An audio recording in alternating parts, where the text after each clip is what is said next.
If dignity had a price, how much would you pay to keep someone you love alive?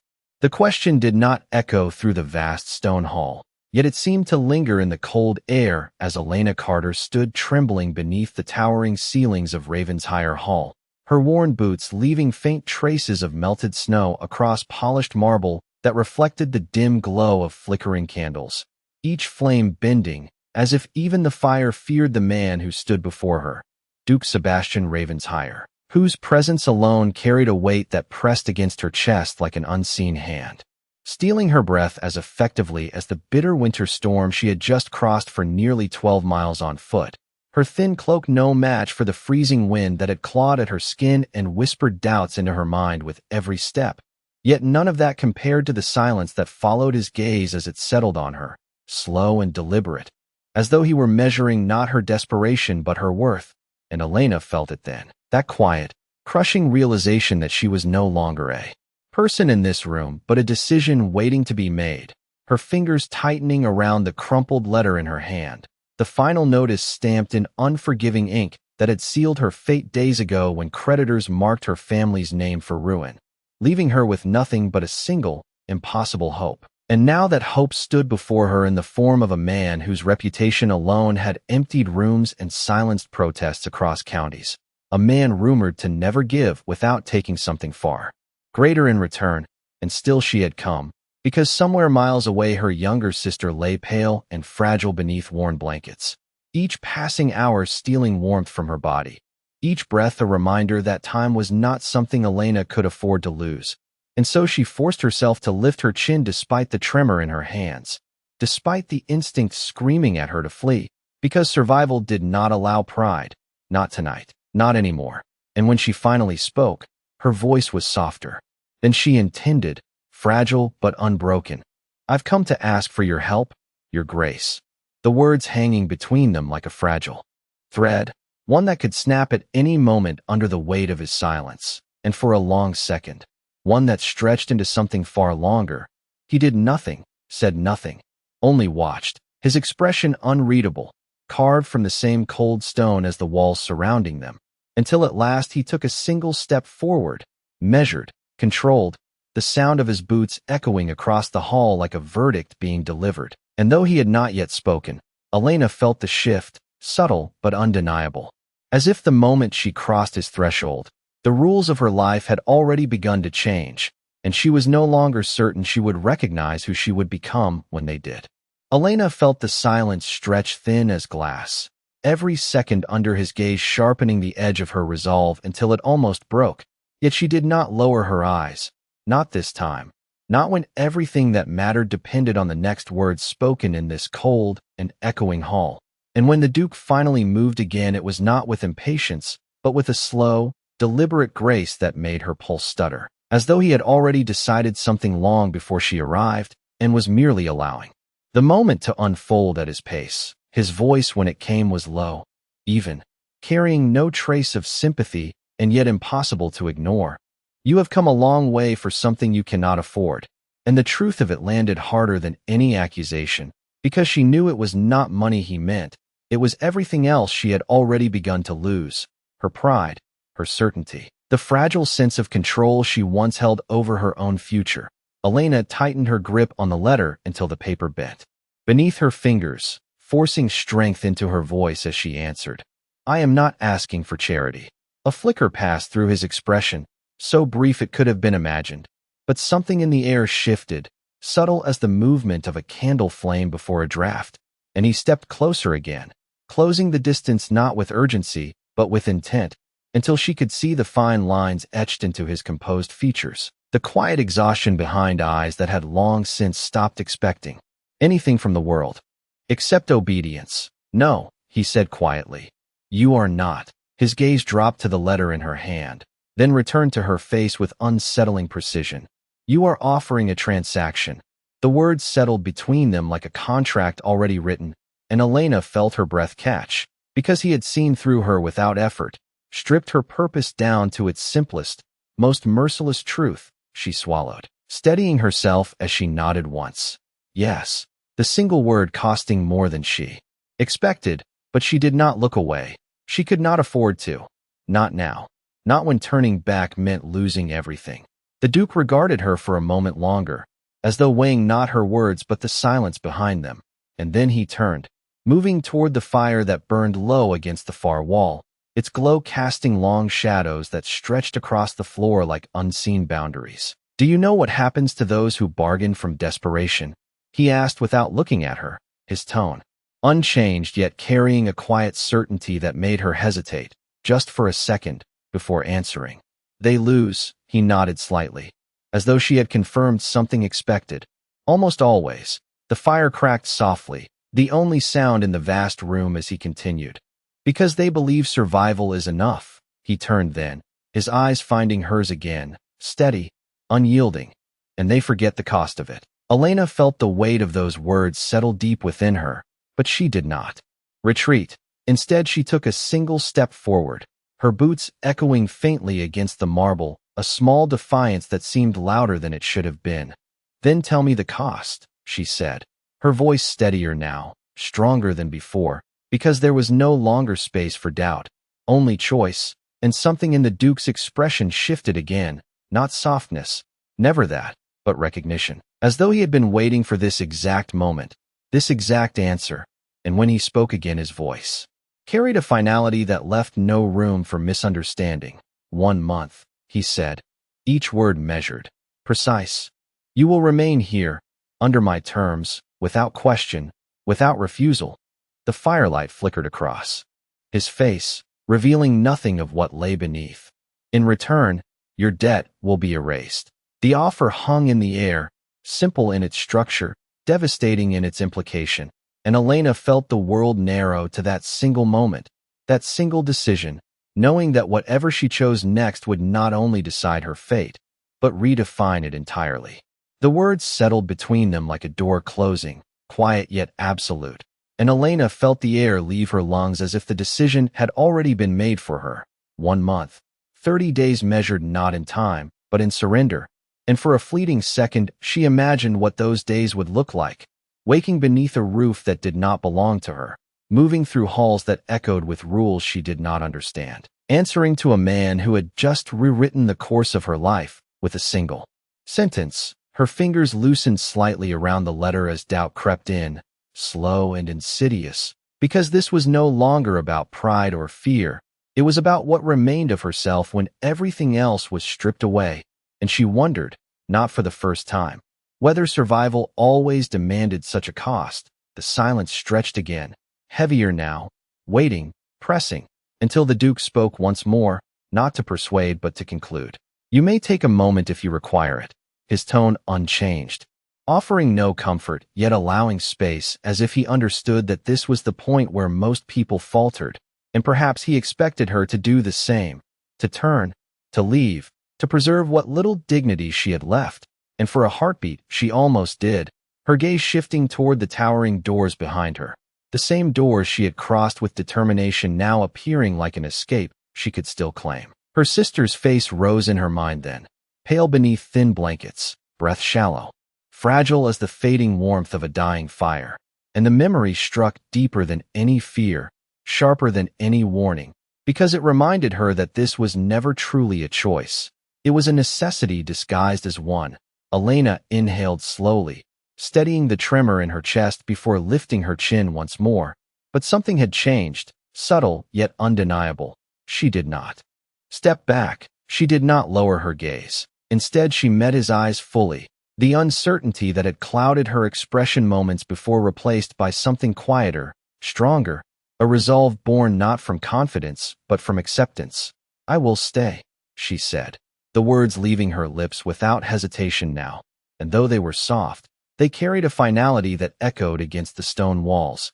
The Duke did not react immediately, but there was a shift in the stillness around him, as if the decision had confirmed something he had already anticipated.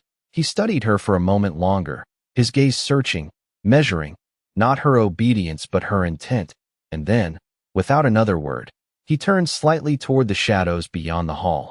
"You will be shown to a room," he said, his voice calm, controlled, as though nothing significant had just occurred, as though her life had not just been redirected within the span of a few breaths. Elena felt the weight of it then, not in the offer, But in the acceptance, in the quiet realization that there would be no return to who she had been before she crossed this threshold, a figure appeared at the edge of the hall, a servant who moved silently, efficiently, as though summoned without command. And as Elena took her first step to follow, the sound of her boots echoed differently now, no longer uncertain, no longer searching, but bound to a path she had chosen with open eyes. And yet as she reached the edge of the light, she hesitated, just briefly, turning back over her shoulder. The Duke had not moved far, but his presence remained as commanding as ever, and for a moment their eyes met again across the distance, something unspoken passing between them, something that did not belong to the bargain they had just made, something that neither of them named. And then he spoke once more, quieter this time, almost as if the words were not meant to carry. "You should rest." And though it sounded like a simple instruction, there was something beneath it, something she could not yet understand.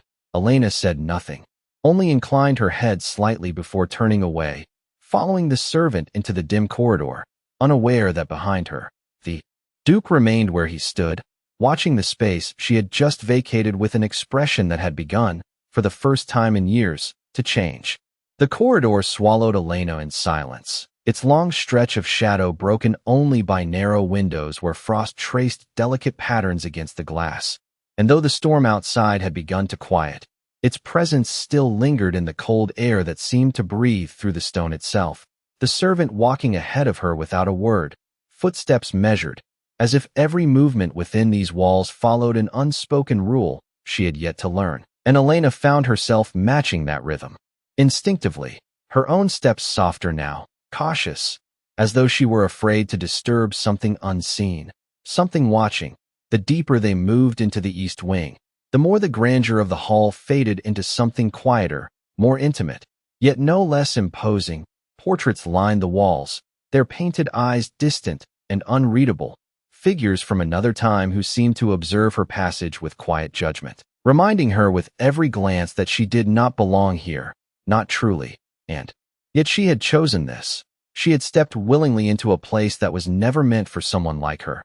The thought settled uneasily in her chest, but she did not allow it to linger, because doubt, she realized, would only make these walls feel colder, heavier, and she could not afford that, not when she needed every ounce of strength to endure what lay ahead. They turned once more, the servant finally slowing before a door carved with simple detail, less ornate than the rest, yet still far beyond anything Elena had ever known. He opened it without ceremony, stepping aside to allow her to enter, and for a moment she hesitated, standing at the threshold as if crossing it would make everything irreversible, though deep down she already knew that line had been crossed the moment she spoke her answer. Still, she stepped forward, the room greeting her with a quiet warmth that felt almost unreal after the cold halls beyond. A fire burned low in the hearth, its glow soft against the walls. A bed stood near the window, neatly arranged, untouched, and for a fleeting second Elena felt something unfamiliar stir within her chest. Not relief, not quite, but the faint echo of safety, something she had not felt in days, perhaps longer. She moved slowly inside, her fingers brushing against the back of a chair as if grounding herself in the reality of the space. This was where she would remain, where her days would begin and end for the next month. The weight of that thought pressed gently, steadily, until it settled into something she could carry. The servant spoke then, his voice low, respectful. "If you require anything, you need only ring." He gestured toward a small bell resting on the table, simple yet precise, a tool of quiet control, and she nodded once, though she knew she would not use it unless absolutely necessary. Because even here, especially here, she understood that every action would be observed, measured, remembered. He inclined his head and withdrew without further word, the door closing behind him with a soft, final sound that echoed more loudly than it should have, leaving her alone at last. And the silence that followed was different from the hall, not heavy, not oppressive, but still filled with something she could not yet name. Elena exhaled slowly, her shoulders lowering as the tension she had held for so long began to ease. Just slightly, she crossed to the window, her breath fogging the glass as she looked out at the fading storm. The snow now falling gently instead of raging, blanketing the world, beyond in quiet white. And for a moment she allowed herself to stand there, suspended between what she had left behind and what awaited her here. But as she turned back toward the room, her gaze drifted briefly to the door, and she felt it again, that subtle awareness, that unseen thread that connected her to the man who had changed everything with a single decision. And though he was not there, not in the room, not in the corridor beyond, his presence remained, woven into the very air she breathed. And Elena understood then, with a clarity that settled deep within her, that this place was not simply shelter, it was a test, one she had agreed to without fully understanding its rules, and somewhere within these walls, the man who had set those rules was already beginning to watch how she would survive them. Sleep did not come easily, not in a place where every shadow seemed to carry a question, and every silence felt like it was waiting for her to fail it.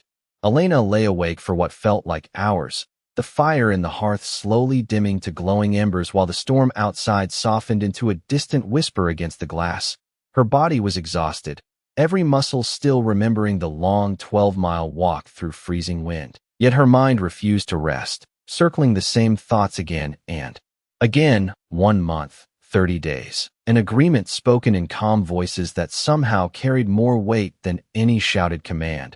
She turned slightly beneath the heavy blanket, her gaze drifting to the ceiling where faint light flickered from the dying fire. And for a moment she allowed herself to imagine what tomorrow would bring, what would be expected of her, what rules she had yet to learn, and more importantly, how much of herself she would have to surrender to survive them. The uncertainty settled deep, but it did not break her, not entirely, because beneath it, something steadier remained, a quiet determination that had carried her through worse than cold nights and empty halls.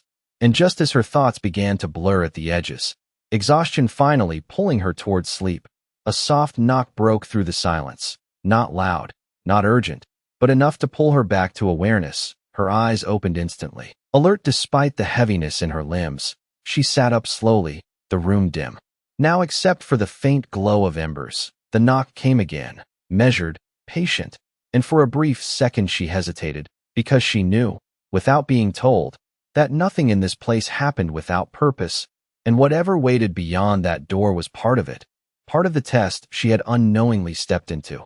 Elena rose carefully, her bare feet meeting the cool floor as she crossed the room, each step steady despite the quiet tension building in her chest. When she reached the door, her hand hovered over the handle for just a moment before she opened it, and the figure standing there was not the Duke, not the presence she had somehow expected, but a young maid holding a neatly folded set of garments, her expression polite, composed, yet carrying a hint of curiosity she did not voice. "Your Grace has requested that you wear these in the morning," the girl said softly, extending the clothing toward her. Elena accepted them without question, her fingers brushing against the fine fabric, far softer than anything she had owned, the quality alone a reminder of the distance between the life she had known and the one she had just entered. "Breakfast will be served at 8. The maid continued, her tone careful, as if reciting instructions she had been given word for word. "You are expected in the west dining room." Elena nodded once, her voice quiet but steady as she replied, "Thank you." The girl dipped her head slightly before stepping back, leaving Elena once again alone with the door closing softly behind her. She stood there for a moment, the garments held in her hands, the weight of them more than just fabric. They were expectation, they were preparation, they were the first sign that her presence here was not passive, not hidden, but acknowledged, perhaps even anticipated. She moved back into the room slowly, placing the clothing carefully on the chair near the bed, her fingers lingering briefly against the fabric before withdrawing. And as she looked at them, a realization settled into place, quiet but undeniable.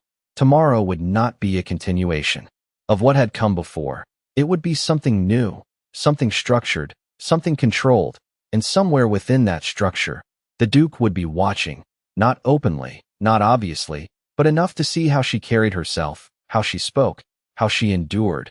Elena exhaled slowly, her shoulders straightening just slightly, as if preparing not for comfort, but for scrutiny. She returned to the bed then, the room still and silent around her. But the silence no longer felt empty, it felt deliberate.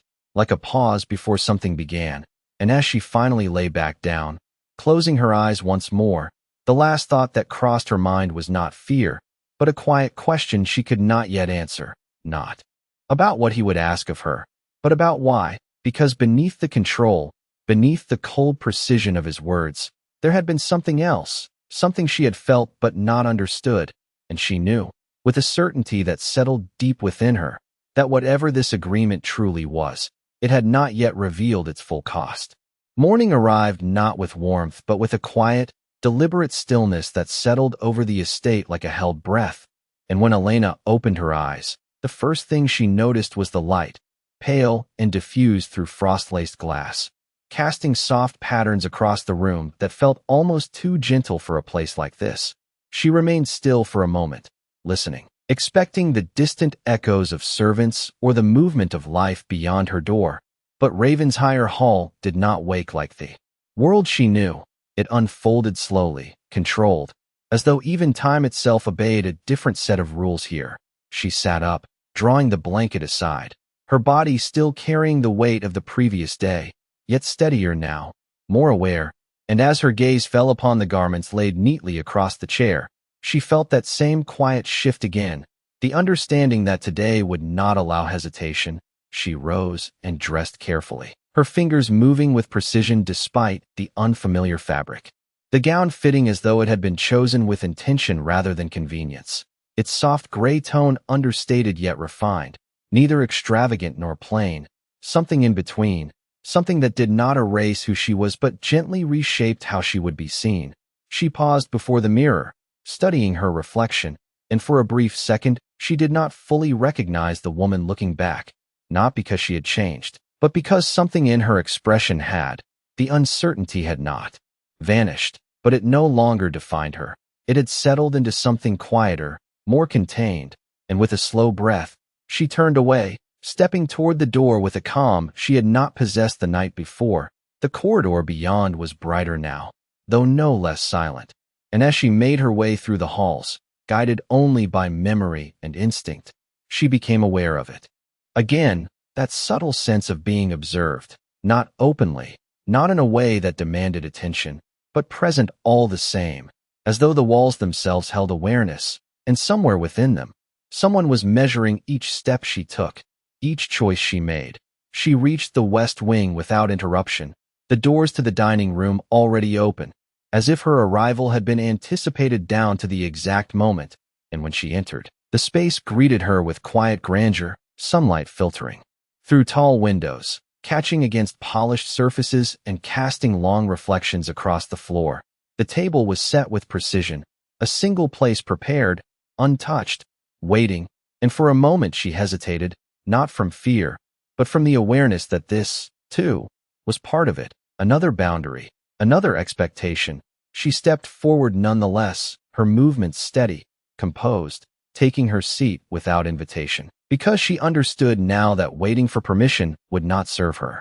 Here, the room remained still for several seconds, the ticking of a distant clock the only sound marking the passage of time, and then, without announcement, without warning, he entered, his presence filling the space before she even turned to look. Duke Sebastian Ravensshire moved with the same quiet control she had seen the night before, his expression unchanged, unreadable, as though nothing within him had shifted despite everything that had been set into motion. He took his place across from her, not immediately speaking, his gaze settling on her with that same deliberate intensity. But this time there was something else beneath it, something more observant than assessing. And Elena held his gaze without flinching, without lowering her eyes, because she understood now that this moment was not about obedience. It was about presence, and after a long pause, he finally spoke, his voice calm, measured. "You arrived on time." It was not praise, not quite, but it was not indifference either, and Elena inclined her head slightly, her reply steady. "You gave me a time." A flicker of something passed through his expression then, subtle, almost imperceptible, but enough to shift the air between them, and for the first time since she had crossed into his world, the silence that followed did not feel like a test she was destined to fail, but something else entirely, something that was beginning, slowly, quietly, to change. The first course was placed before them with quiet precision, the soft clink of porcelain against polished wood echoing faintly in the otherwise still room. Yet neither of them reached for it immediately. As though the act of eating required a permission neither had yet granted, Elena kept her posture composed, her hands resting lightly in her lap, aware of every movement, every breath. While across from her the Duke remained as he had been since entering, still, controlled, observing not with curiosity but with intention, and it was that awareness that settled into her thoughts, because this was no ordinary meal. It was something measured, something deliberate, another layer of the unspoken structure she had stepped into. He lifted his glass first, not in gesture but in routine, taking a measured sip before setting it back down, the sound precise, final, and only then did he speak again, his voice low, even. "You walked here." It was not a question, yet it demanded an answer all the same. Elena met his gaze without hesitation. "Yes," she replied simply, and for a moment he said nothing, but something in his expression shifted, not in softness, but in recognition, as though he had already known and had only wanted to hear her confirm it. 12 miles, he added after a pause, the exact number spoken with quiet certainty, and Elena felt a flicker of surprise before she could contain it, because she had not told him that, had not given him reason to know, and yet he did, and the realization settled in her chest with a different kind of weight. This was not a place where details were overlooked. Nothing here happened without awareness. She inclined her head slightly, acknowledging his accuracy without question, and finally, she reached for the utensil before her, not out of hunger, but because she understood that hesitation would only draw more attention.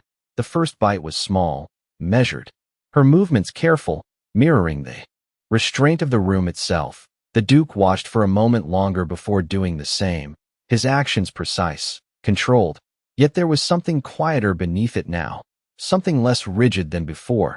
The silence that followed was not empty.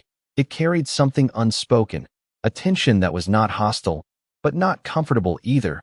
It existed somewhere in between, and Elena found herself adjusting to it, not shrinking from it, not challenging it, but standing within it with quiet steadiness. And after several moments, he spoke again, this time without preamble. "You understand that this is not a negotiation." His gaze held hers, unwavering. "You agreed to terms." The words were not a warning, but a reminder, and Elena set her utensil down gently, her fingers still, her voice calm as she answered, "I understand."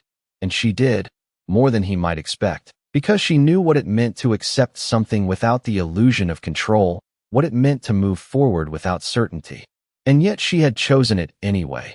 The Duke studied her in silence once more, longer this time, as though searching for something beneath her answer, something that might reveal hesitation, regret, or fear.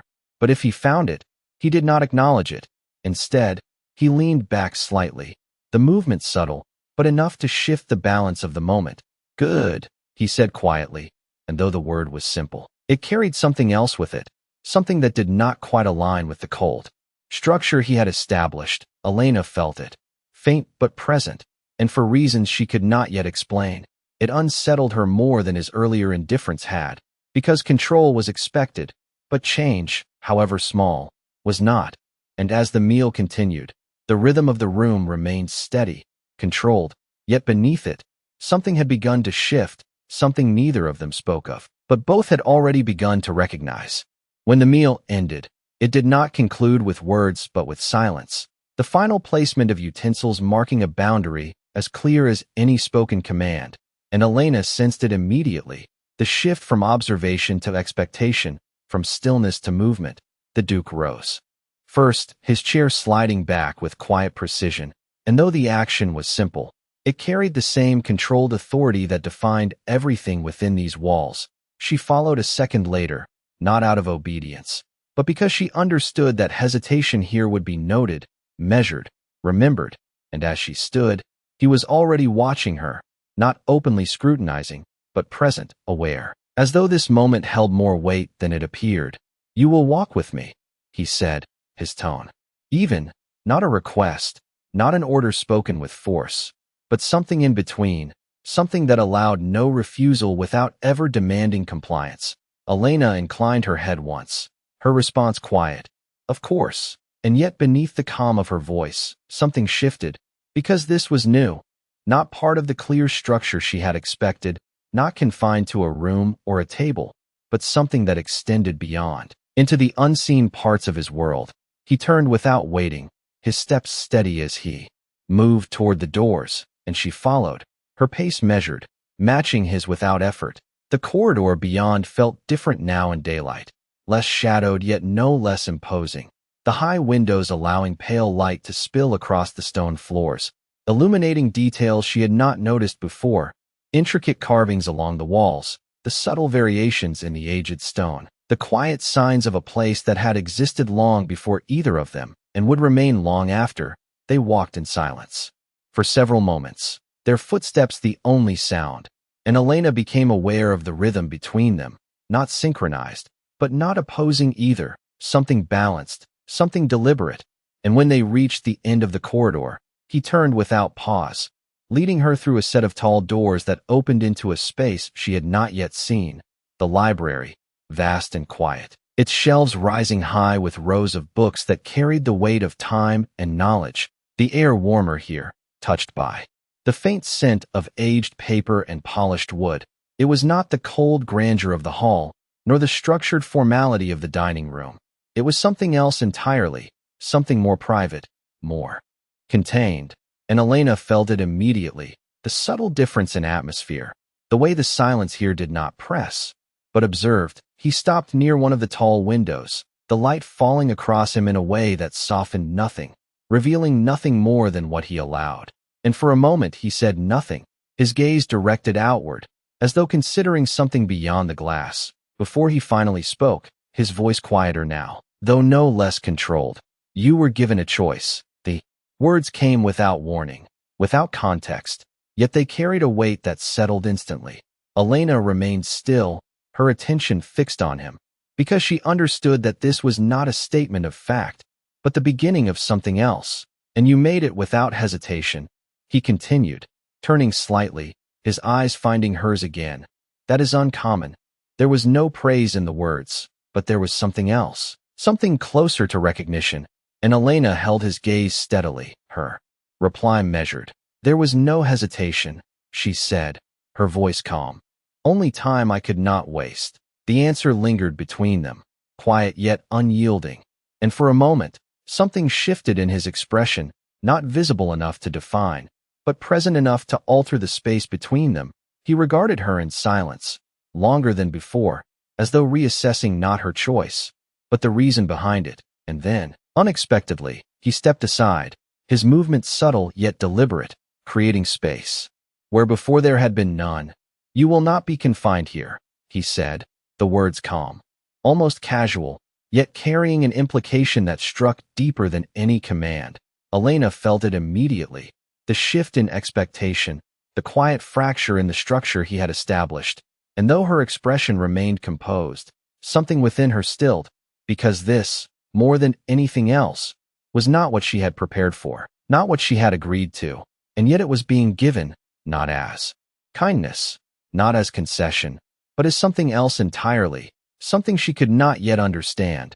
And as the silence settled once more, it no longer felt like a boundary, but like a question, one that neither of them had yet answered. The words remained between them long after they were spoken, not as a promise, not as a reassurance, but as something far more uncertain.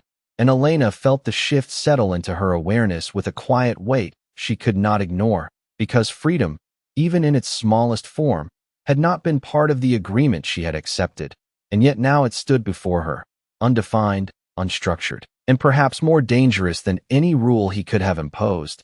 She did not move immediately, did not step into the space he had created, because instinct told her that this, too, was a test, not of obedience, but of understanding.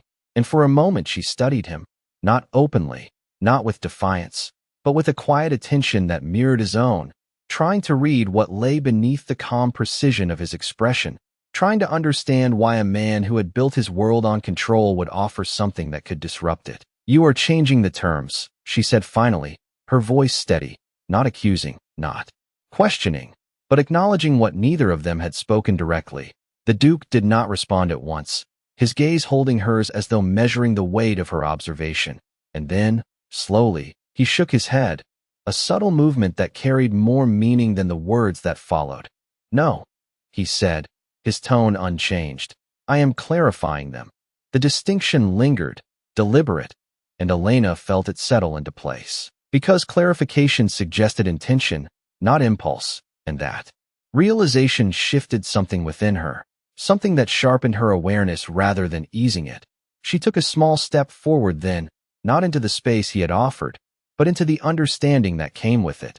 "Then I should understand what is expected of me," she continued, her voice calm, her posture unchanged. Yet there was something beneath it now, something firmer, something that did not retreat from the uncertainty but faced it directly. The Duke regarded her for a long moment, his expression unreadable, but there was no dismissal in it, no indifference, only that same quiet intensity that had marked every exchange between them. And when he spoke again, his voice carried a clarity that left no room for misinterpretation. "You are expected to remain," he said, each word precise, "to observe, to listen, to understand the structure of this place." He paused briefly, his gaze never leaving hers, and to follow it. The statement was simple, yet it carried a depth that extended far beyond the surface, because it was not about tasks, not about duties, it was about integration. About becoming part of something she had not yet fully seen. Elena absorbed his words in silence, her thoughts aligning with the pattern he had begun to reveal. This was not confinement, not in the way she had anticipated. It was something more complex, something that required awareness as much as endurance. And for the first time since arriving, she felt a different kind of resolve take shape, not driven by necessity alone, but by understanding. "And if I do," she said quietly, her voice steady despite the weight of the moment. "Then what changes?" The question was not impulsive, not careless. It was deliberate, and it settled between them with a quiet intensity that matched his own. The Duke did not answer immediately, but something in his expression shifted, subtle yet unmistakable, as though the question itself had altered the course of their exchange. And when he finally spoke, his voice was lower, quieter, yet no less certain. "That depends on you." The words were simple, yet they carried an implication that extended beyond the boundaries of their agreement, and Elena felt it, the open-ended nature of it, the absence of a fixed outcome, and for reasons she could not yet fully define. It unsettled her more than any rigid rule could have, because it placed something in her hands that she had not expected to hold, something that could not be measured or predicted. And as the silence returned once more, it no longer felt like a space waiting to be filled, but like a path that had just begun to reveal itself, one step at a time, with no certainty of where it would lead, only the quiet understanding that she would have to walk it to find out. The silence after his answer did not fade. It deepened, settling into the space between them with a quiet intensity that made every breath feel measured, deliberate.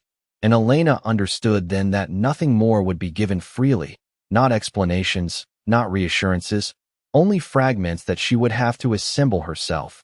And for the first time since entering the library, she allowed her gaze to shift, not away from him in retreat, but outward, toward the towering shelves that surrounded them, because if she was meant to observe, to listen, to understand, then she would begin now, not later, not cautiously, but with the same quiet resolve that had brought her here in the first place. She stepped forward, not toward him, but past him, her movement subtle yet intentional. And though she did not look back, she felt it, the awareness of his gaze following her, not stopping her, not redirecting her, simply allowing her to move within the space he had opened. And that, more than anything else, confirmed what he had said. She was not confined, but she was not free either. She moved slowly along the shelves, her fingers brushing lightly against the spines of books worn by time, each one carrying a history she could not yet read, titles etched in gold and fading ink, records of law, of land, of lineage, of decisions that had shaped lives long before hers. And she realized then that this place was not simply a residence. It was a structure built on knowledge and control, every detail preserved, every action recorded. And somewhere within it, the Duke stood at the center, not as a figure of authority alone, but as something more complex, something that required understanding rather than assumption.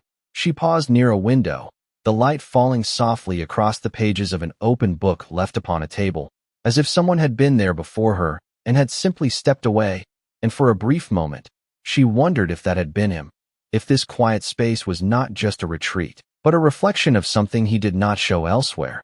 Her thoughts were interrupted by his voice. Closer now, though she had not heard him move. "You will find that everything here has purpose," he said, the words calm, yet carrying that same underlying certainty that defined every part of him. Elena turned slightly, her expression composed, her response measured. "Even what is left unfinished?" she asked, her gaze flickering briefly to the open book before returning to him. And for a moment, something shifted again, not visible, not defined, but present in the space between them. He regarded the book briefly, then looked back at her. "Nothing here is unfinished," he replied, his tone quiet, but firm. "Only waiting." The distinction lingered, subtle yet deliberate, and Elena felt it settle into place, because waiting implied intention, not absence, and that understanding extended beyond the room, beyond the books, into something far less tangible, something that connected to the conversation they had just had, to the question she had asked and the answer he had given.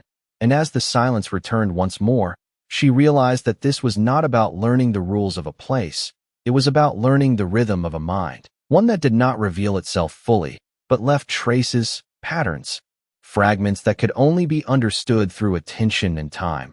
She closed the book gently, her fingers resting against its cover for a brief moment before withdrawing.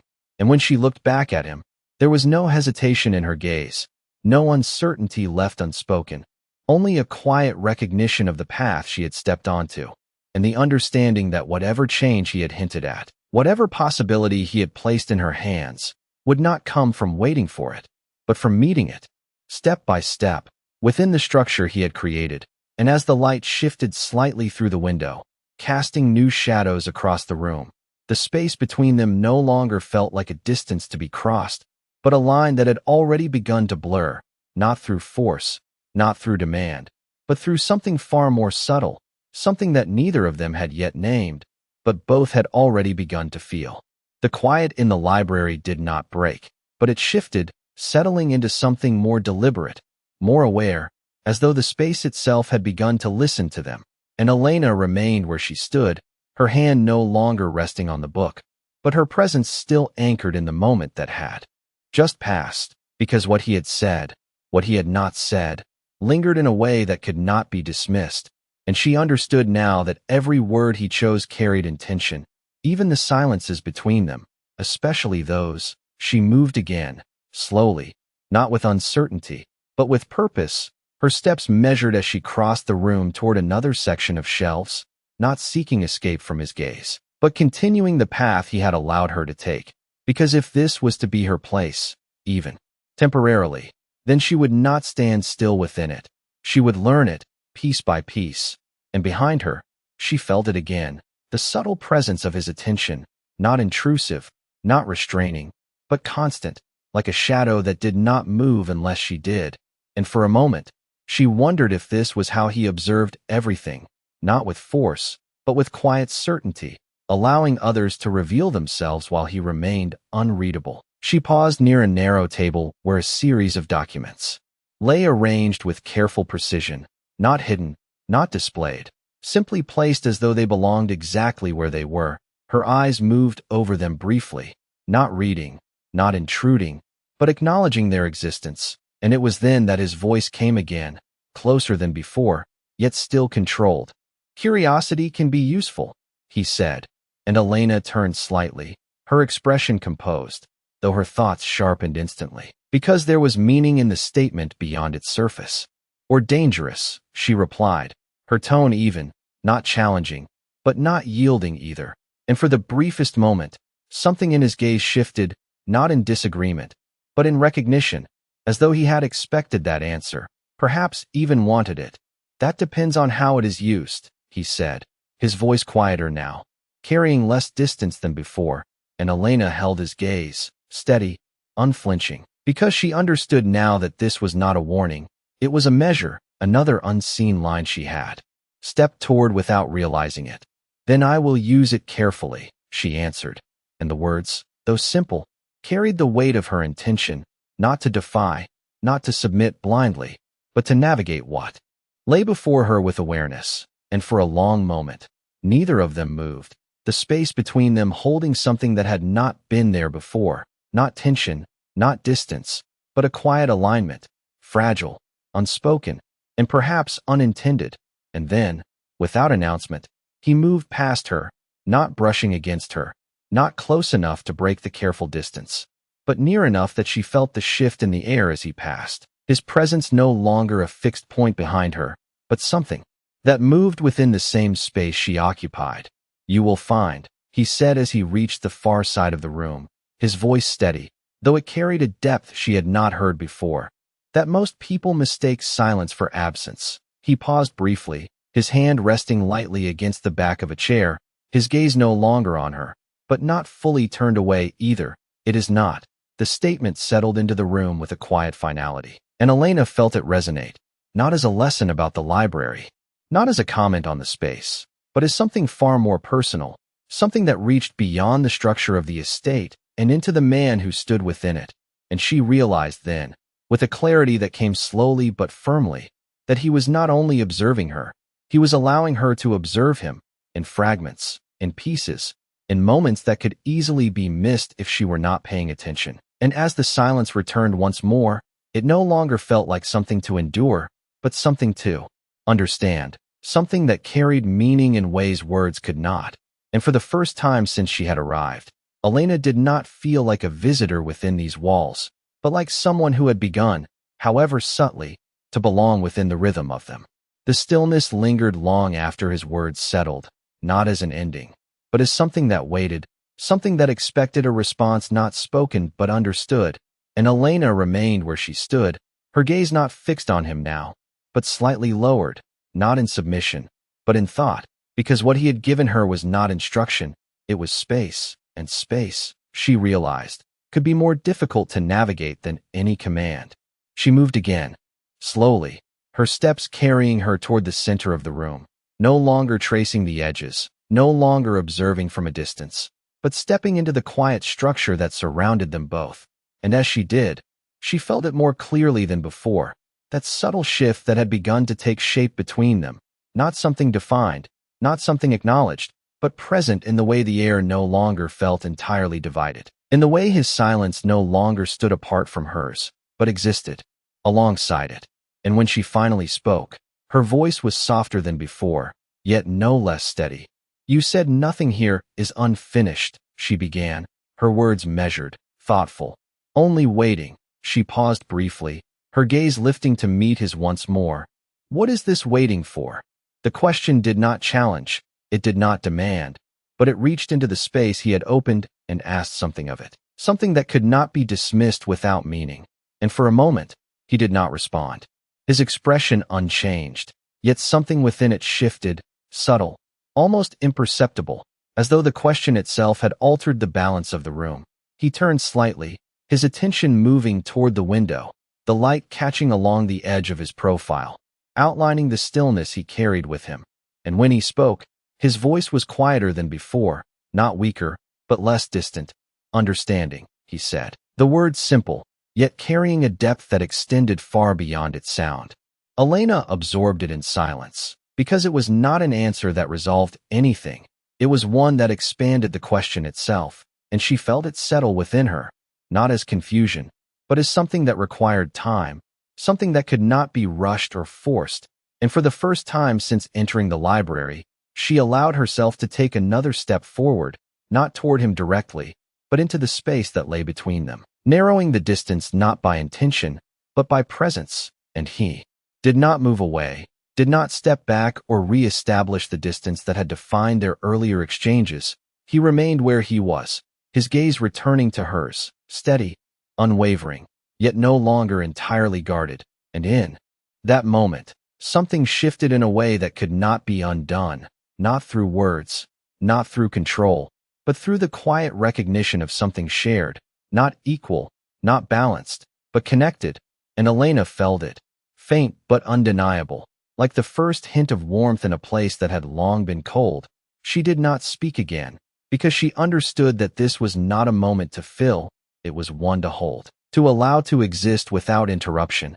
And as the light shifted slightly across the room, the shadows softening at their edges, the space between them no longer felt like something to be crossed, but something that had already begun to close, not completely, not fully, but enough to change what came next. And somewhere within that quiet change, Elena realized that whatever this place had been when she arrived, whatever role she had expected to play within it, was no longer fixed.